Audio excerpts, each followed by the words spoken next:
First American contender for the World Heavyweight Championship was a Negro. An author miraculously finds a lost, valuable manuscript. Paul Revere did not ride alone. Can you imagine that? Yes, ladies and gentlemen, this is Lindsay McHarry, and those statements are all true. And in just a moment or two, my thespian friends and I are going to prove them to you. So, we'll be seeing you.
Well, now we're all set and raring to go. So here's our first Can You Imagine That item for this session.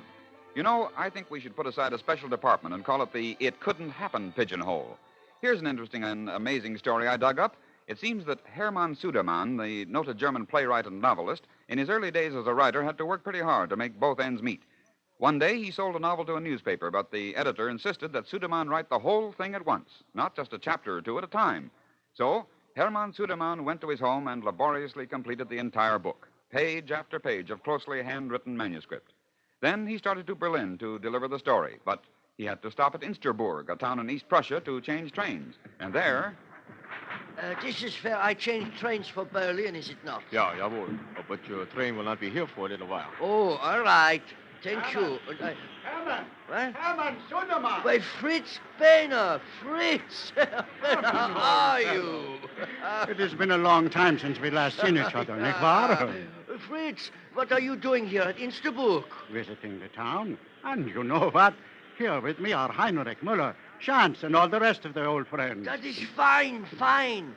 I have some time before I must catch the Berlin train. Yeah, it will be just like old times, all of us together, nicht wahr?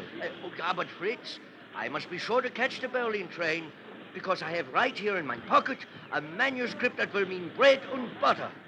I have not had it so easy, and I have got to get this book to the editor. Don't worry, Herman. You will put you on the Berlin train, all right. Now, come on. The others are at the inn. Well, the reunion was staged, and the next morning, Hermann Sudermann found himself on the train, arrived in Berlin.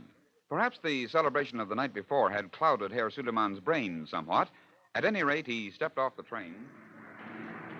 I want a carriage to take me to... Oh, du lieber, oh, Himmel. What is wrong? My manuscript. I had it here in my pocket. Oh, no, now it's gone. All that work. Perhaps it is still on the train. Oh, on the train. Yeah, it has to be. If it is not, then I am lost. Oh, I must get it. Please help me hunt for it, please. But the manuscript was nowhere to be found. Sudermann sat in his hotel room in Berlin trying to rewrite the book, but the words wouldn't come. Heartbroken, he made his way back to his hometown, and once more he had to stop at Insterburg for the train change. Desperate, with little money and his friends gone from the town, Sudermann decided to get himself something to eat. So he went into a delicatessen. Guten Morgen. You wish something? Yeah, I want a herring. One herring? Yeah, one little ones. I'm not very hungry. Sehr gut, yeah. Do you want it wrapped? You may eat it here if you wish. No, danke. Please wrap it up. Ja, mein Herr. Here it is, mein Herr. 2 Pfennigs. Himmel. Oh, du Lieber! What's the matter? What is it? Are you ill? No, but this paper, you quickly, bring me all the wrapping paper you have, quickly, I must have it, I must. But there is writing Yeah, on it. I know, it is my writing, my manuscript, my book. And it was Hermann Sudermann's book, all but a few pages of it. The novel thus recovered was Frau Sorge, the book that established Sudermann's reputation and fame. Can you imagine that? Redcoats are on their way. The British are coming! The British are coming! Well, that must be Paul Revere riding from Charlestown to Lexington to warn the colonists that the English soldiers are on the march. But what's that other voice doing there? Well, Paul didn't ride alone that night of April 18th, 1775. No, indeed, his companion was one William Dawes, but it was Paul Revere's name which has come down to us through the years as the man who made that historic ride.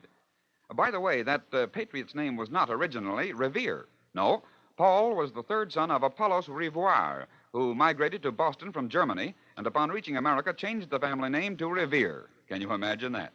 But of course, Paul Revere wasn't only known among his fellow men as somewhat of a horseman. As you probably know, he was also a maker of false teeth. Here is an advertisement which has been discovered in the Boston Gazette of August 29th, 1768. Whereas many persons are so unfortunate as to lose their foreteeth by accident and other ways, to their great detriment, not only in looks, but in speaking both in public and private. This is to inform all such that they may have them replaced by false ones that look as well as natural and answer the end of speaking to all intents. By Paul Revere, goldsmith, near the head of Dr. Clark's Wharf, Boston. Can you imagine that?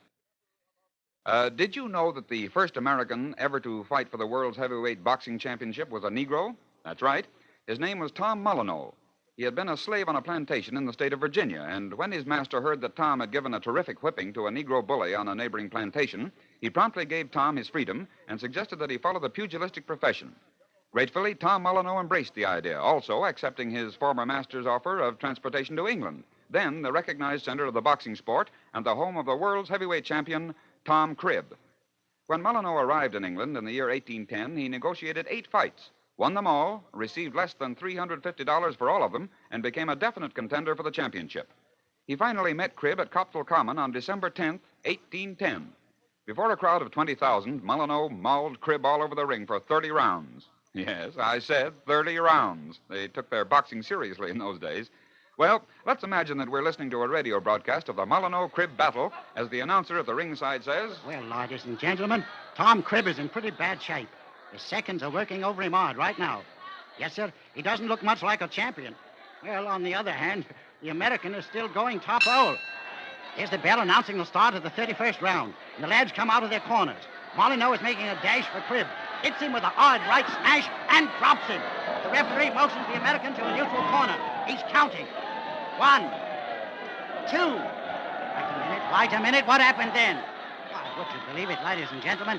The American, in trying to avoid bodily contact with Cribb, stumbled and pitched headlong right into a ring post. He's unconscious. Yes, now both men are lying prone on the canvas, completely out. Can you imagine that? Well, now, we'll see what's going to happen now. Both men were revived for the 32nd round, and both groggy, virtually out on their feet, pushed and shoved each other unsteadily around the ring until, toward the end of the round, they bumped into each other, weaved a moment again, and then both fell to the floor as the bell rang.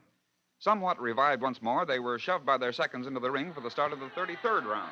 And here we go for another round of this grueling fight, ladies and gentlemen. Both Cribb and Molineaux look badly, very badly indeed. Neither one looks as though he... There! Cribb has landed a neat one to the American's face. He's down, ladies and gentlemen, he's down. The American is down. And the referee motions Cribb to a neutral corner and begins to count. 3, 4, 5, 6. He's still lying there. He doesn't move. 8, 9, 10, and he's out. Tom Cribb is still heavyweight champion of the world.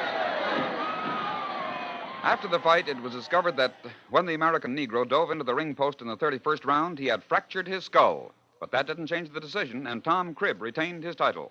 Molineaux's head injury affected his memory, and although he fought a few times after that big battle, he didn't earn much, finally drifted into oblivion, and was found 8 years later in an army barracks in Ireland, dead. But Tom Molineaux, former Negro slave on a Virginia plantation, still retained his title as the first American contender for the world's heavyweight championship. Can you imagine that? Did you ever hear of a songwriter who, after writing one of the most singable and successful popular tunes of his time, refused to write another? Well, here's one.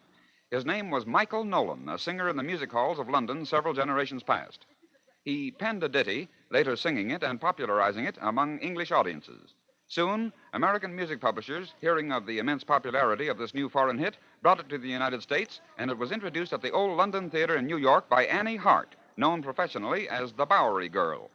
Its lilting melody very, very soon stole its way into the hearts of all those who heard it, and within a short time, thousands of copies of the song were being sold, not by one publisher, but by all the publishers who cared to take the trouble to set the song up in notes and type. You see, that happened in the days before the international copyright laws had been passed. And Michael Nolan, its author and composer, never received a cent of royalties from the American sales of his song. He felt so bitter about the situation that he resolved never again to write another song, and he never did. Can you imagine that? When you hear the title of the number, you'll realize why Nolan gave way to resentment. You've sung it many times yourself, but we're pleased to present our orchestra and quartet reviving all the potent memories inherent in the lovable old waltz, Little Annie Rooney.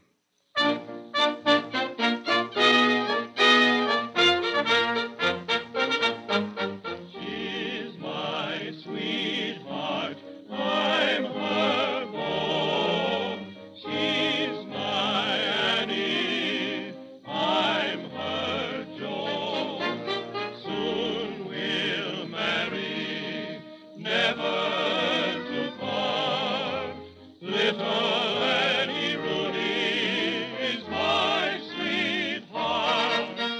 winning way, a pleasant smile, dressed so neat but quite in style. Merry chap, your time to while as little Annie Rooney.